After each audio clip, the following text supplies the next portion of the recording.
Je vais rentrer un peu dans le référencement des IA et le crawling. Ce sont deux choses différentes. Donc là, effectivement, j'utilise Cloudflare pour suivre les IA. GA4 ou la Search Console ne permet pas d'avoir un suivi précis des IA et je vais donc rentrer dans le détail. Ma motivation sur Cloudflare au départ était la cybersécurité, puisque dès le départ, hein, j'étais embêtée par du Black Hat SEO venant des États-Unis. Bon, je ne sais pas trop en quoi ils se sentaient menacés. Nous n'avons pas du tout la même approche et nous répondons pas de la même manière aux besoins des clients et surtout les personnes qui font du Black Hat. Enfin, je veux dire, moi je suis pas dans le gross marketing, c'est vraiment autre chose. Cloudflare est pour l'instant, peut-être avec OVH Cloud, je ne sais pas, mais en tout cas c'est un outil qui permet en fait de suivre le comportement des bots et des IA sur le site. C'est très important puisque c'est pour le référencement naturel et puis faire l'écart finalement entre le contenu que vous avez mis sur votre web s'il est vachement crawlé et le nombre de visiteurs réels envoyés par ces moteurs. Mais ça permet d'élaborer une stratégie si on est intéressé par les IA. Donc là, vous voyez, vous avez Amazon, Apple, ByteDance, OpenAI, Perplexity, vous pouvez avoir Claude, voilà, vous pouvez avoir bien d'autres IA sur le site. Là, j'ai mis que 2 jours parce qu'il m'arrive de débrancher Cloudflare pour travailler sur mon CMS parce que ben, ça rentre en conflit et ça m'empêche d'envoyer mon sitemap de manière correcte pour actualiser mes liens ou les pages que j'ai rentrées. Donc, OpenAI pour l'instant, ChatGPT, c'est là où vous avez le maximum en fait d'utilisateurs en France. C'est 10,9 millions d'utilisateurs mensuels en France, alors que Perplexity, c'est 15 millions d'utilisateurs mensuels dans le monde. Donc, vous voyez bien que l'IA qu'il faut privilégier, c'est bien ChatGPT. Bon, Amazon crawl mon site, mais pas du tout dans le même intérêt que les IA conversationnelles. Il en a besoin pour entraîner son IA Rufus pour le e-commerce, qui est le centre névralgique en fait de son business. L'IA d'Apple est très intéressante parce que effectivement, c'est une IA qui va en fait indexer votre contenu du coup sur Apple et notamment sur Siri.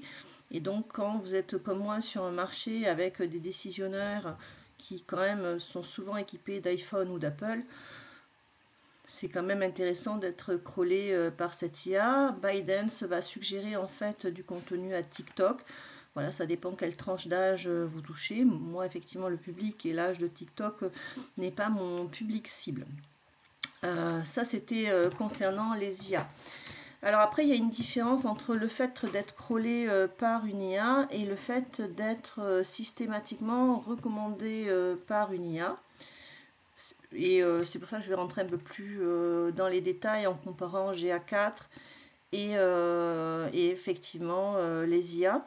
Moi aujourd'hui, les IA m'envoient du trafic systématiquement sur Tesla, Patagonia. Pourquoi? Parce que les IA vont répondre finalement non pas à des requêtes professionnelles seulement, ils vont répondre au maximum de requêtes. Et donc en fait, les articles, quand vous faites des articles sur Tesla, bon, un article de 5000 mots quand même, hein, quand vous faites un article sur Tesla, sur Patagonia, ou c'était un article comment faire un régime qui est professionnel, étayé, prouvé avec effectivement des sources qualifiées et de qualité, l'IA va vous référencer ces articles-là parce que ça correspond à un grand nombre de requêtes.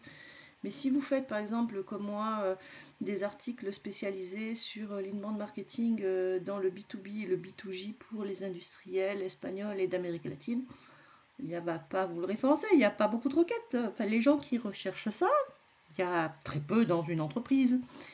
Et il n'y a pas beaucoup d'entreprises qui se posent ces questions-là tous les jours. Donc l'IA, c'est intéressant, ouais, c'est vachement professionnel. Mais ça a plus alimenter son crawl et effectivement le dialogue avec les utilisateurs de l'IA. Mais c'est toujours intéressant, suivant le business que vous avez ou le marché que vous avez, de vous intéresser en fait au crawl des IA et sur quelle page en fait les IA vont renvoyer en fait du trafic systématiquement. Voilà. Cloudflare amène une analyse un peu différente de GA4, de la Search Console. Ce qui est intéressant, et là il faut le suivre à peu près tous les 3 jours, c'est que en fait, il va vous montrer votre trafic global, réel, avec les IA et les bots. Donc vous voyez, sur un mois, GA4 m'annonce 910 visites et j'apparais sur 1,32 kg page, donc allez, 1300 pages la plupart, avec effectivement un temps de lecture relativement long. Là, j'apparais beaucoup en Allemagne, puis en France, puis je vois un peu plus bas l'Espagne, etc., etc., etc. Et aussi beaucoup les États-Unis. C'est intéressant parce que finalement en Allemagne, quand je compare à GA4, j'ai pas d'utilisateurs qui ont passé des plombes. Mais effectivement, comme je me suis retrouvée dans un salon et sans le faire exprès, j'ai intéressé un directeur des ventes d'une grande multinationale, mais je n'avais pas fait exprès sur ce coup. En fait, sa maison mère m'envoie des bots régulièrement, ce qui explique en fait le trafic d'Allemagne parce qu'ils sont en train de préqualifier les fournisseurs. Donc, effectivement, je trouve intéressant parce que ça permet de comparer finalement les bots qui viennent chez vous, l'origine de ces bots et de comparer par rapport à du GA4 et les données d'analyse des visiteurs réels sur votre site et de prendre un peu de recul par rapport finalement à ce nombre de visites qu'on veut accentuer et l'intérêt ou pas des bots là-dessus. Il y a des bots qui sont vraiment très intéressants, surtout quand on est crawlé par du coup des grands fournisseurs ou des grands clients potentiels avec des degrés de décision très complexes pour la peine. Je ne voulais pas faire aussi compliqué. Ou simplement des utilisateurs. Donc je trouve que c'est un outil puissant si on le combine avec la Search Console et notamment Google Analytics pour vraiment analyser le trafic et rentrer un peu plus dans le détail. Voilà. Bon, là, pour la peine, du coup, les data analystes vont s'y retrouver, hein. Je vous ai peut-être perdu sur Cloudflare, mais au moins GA4, vous maîtrisez. Alors, petit bémol, GA4, par rapport à d'autres versions de Google Analytics, pour avoir des données justes, il faut quand même exclure manuellement votre IP, du coup, du suivi de GA4. Ensuite, deuxième élément, quand vous avez votre site web avec des cookies, si la personne marque refuser les cookies ou sélectionner certains cookies et qu'il exclut en fait du coup le suivi via Google Analytics ou via d'autres outils, le visiteur va pas apparaître. C'est pour ça que je trouve que Cloudflare quand même reste intéressant parce que quand même, moi je fais partie des gens qui ne veulent pas, je ne veux pas être détecté. De même, il y a des trafics web qui n'apparaîtront jamais en fait sur Google Analytics, c'est des visiteurs réels, mais ils cachent en fait leur adresse IP et leur comportement utilisateur et ils n'ont pas besoin en fait du coup de marquer refuser les cookies. Ils ne sont pas traçables ces gens-là, donc vous ferez ce que vous voulez, vous ne retrouverez jamais l'adresse IP, ce n'est pas la peine. Donc là, on est sur la vue d'ensemble sur un mois. Donc vous voyez, on avait Cloudflare sur un mois qui m'annonçait 910 visites. GA4 on annonce 195 avec 21 utilisateurs reconnus. Donc ça veut dire quand même qu'il y a quand même une fidélisation à peu près de 10% par rapport au mois précédent. Ce qui est intéressant sur un site jeune qui renouvelle ses pages et qui avance petit à petit avec un budget crawl relativement limité. Donc pour l'instant, la Search Console n'a pas dû tout enregistrer toutes mes pages. Et je pense que dans 3 ans, en effet, elle aura avalé et compris, et aura indexé les bonnes pages, et donc j'aurai beaucoup plus de trafic, mais ça prend du temps. Voilà. Et plus le site est jeune, plus le site est jeune et plus la Search Console met du temps à indexer les pages. Alors ce qui est intéressant dans là-dessus, vous voyez, on voit Organic Search, donc c'est les gens qui arrivent via la recherche organique sur Google. Donc pour l'instant sur ce mois-là, effectivement, c'est le trafic le plus intéressant.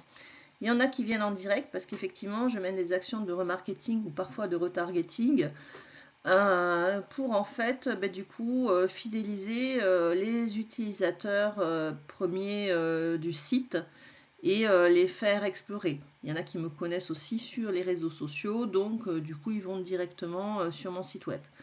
Organic social, ben oui, je pratique le social SEO.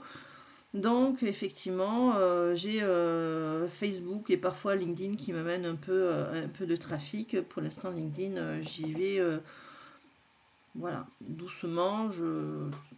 Comme beaucoup de professionnels, c'est pas un réseau qui m'intéresse professionnellement. Pour l'instant, je l'utilise pour le social SEO. Référal, on va rentrer un peu plus dans les détails sur Référal. C'est un trafic qui est très très intéressant.